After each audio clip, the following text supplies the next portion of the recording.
Hvordan har I det? Er der ikke nogen at snakke med af dem, der bor her? Men jeg er jo så meget friskere end de andre.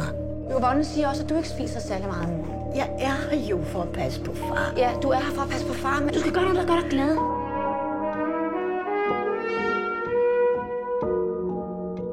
Jeg har mødt en mand.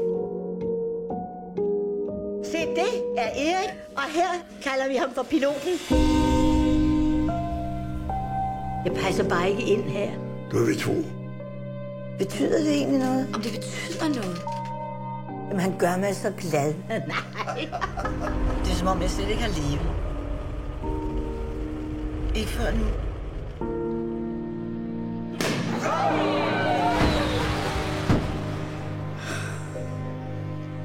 Jeg har altid ønsket mig at komme til Paris. Fød dig med til Paris.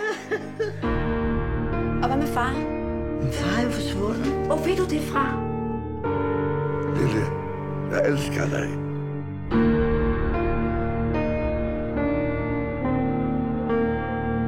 Man vet jo aldrig hur livet kommer att gestalta sig. Nej, jeg går ikke derud. Jo, hold dig så hårdt.